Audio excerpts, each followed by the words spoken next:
Hi, everybody. Welcome to week 15 of the 2021 session. We're nearing the end. We've got the whole crew with us today. I'm Jennifer Simmons with AIM, joined by our CEO, Matt Greller, Lindsay Moss, Jenna Nepper, and Campbell Ritchie. We're going to start this week before we dive into what's going on at the State House and just get an update, Matt, on what's going on in the world of COVID, specifically relative to the governor's executive order and of course, the American Rescue Plan. What's the latest on both of those things? Yeah, happy to dive into both of those. First, for those of you that don't know, we record this on Friday mornings, and I think everyone will know by the time you view the video this week that another tragic situation in Indianapolis, a mass shooting at the FedEx facility.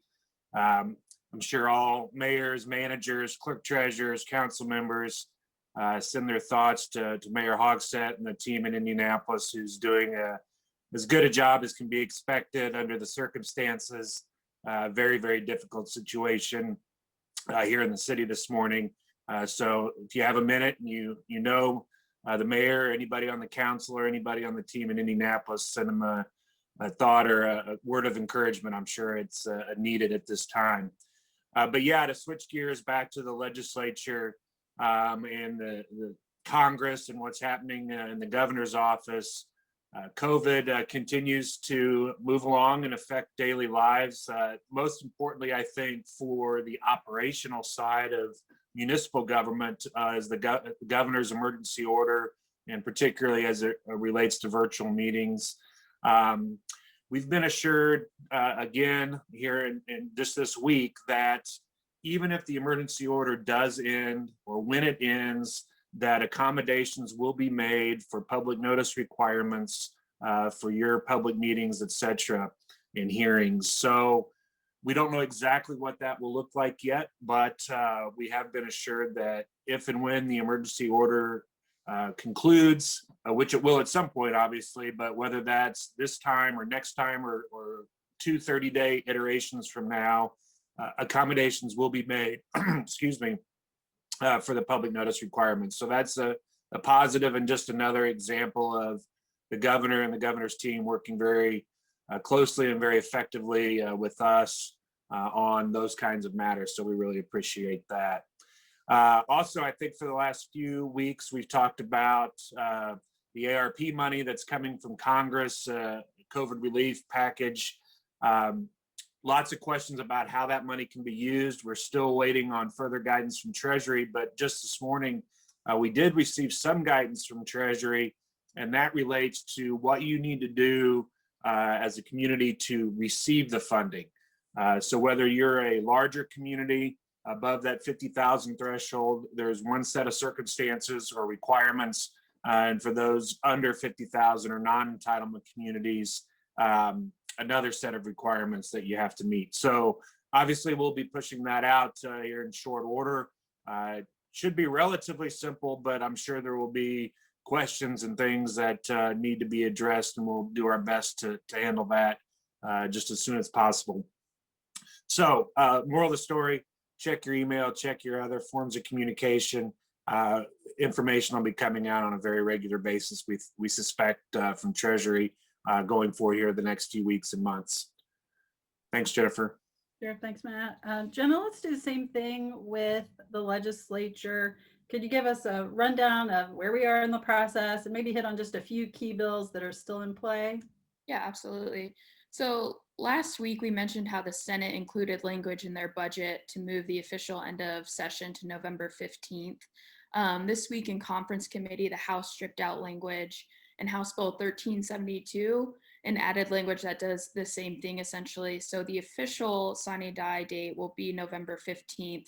Again, this is to give the legislature more time to deal with redistricting since the census data was delayed due to COVID. But we still anticipate that next week the legislature is going to recess and adjourn for now until the fall, though technically they could come back before the fall, but for now, we're planning on next week really being the last week of major action. So our team continues to be focused on conference committees. Again, these are for bills that pass out of one house were changed in the other, and the bill's authors working through those differences. For next week, I know that House Bill 1191 is one we're continuing to track, dealing with utility issues. Senate Bill 336 is the business personal property tax bill that was, they had their conference committee still being negotiated on. And of course, the budget bill, which I know Campbell's going to talk about later. So we continue to monitor every conference committees because, as we talked about last week, this is where major changes and adjustments to bills can happen. And then there are also several bills being concurred upon, meaning if the bill was changed in the second house, the bill's author has agreed to these changes, and both the House and the Senate vote on those concurrences. So things like Senate Bill 332 dealing with public notices, House Bill 1164, which we talked about a lot, the telecoms bill, those are all eligible, are being concurred on. And then finally, in the process, we've seen a lot of these bills that are being concurred on. The governor's been signing them right away. So we'll continue to keep you updated as the governor signs bills related to cities and towns moving forward. Great, thanks, Jenna. And as Jenna mentioned, Campbell is going to give us a good walkthrough of several key provisions that are in the state budget bill. But first, Lindsay, will you hit on specifically the opioid settlement language that's been getting a lot of attention this week? Yeah, thanks, Jennifer. In the budget bill, this is kind of a late session addition to the budget bill, but it's language coming from the Attorney General's office that addresses some of the settlement agreements with opioid related litigation that has been occurring over the last couple of years. So the state has sued for Purdue Pharma.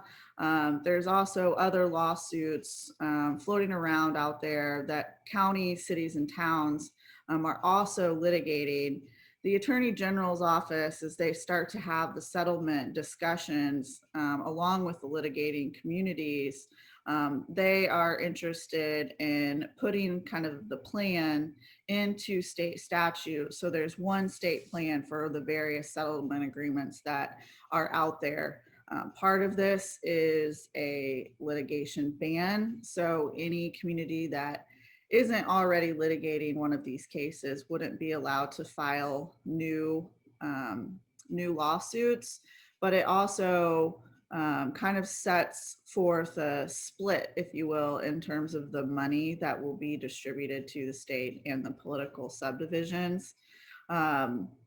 This is something that hasn't been vetted on a very wide scale because it was, a late addition to the Senate version of the budget.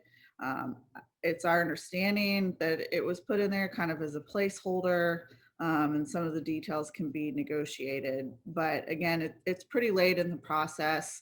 There hasn't been a lot of buy-in from some of the stakeholders that are involved in this. So we're still trying to get a handle with the fiscal leaders on what this is going to look like at the end, or whether this language is even going to stay in.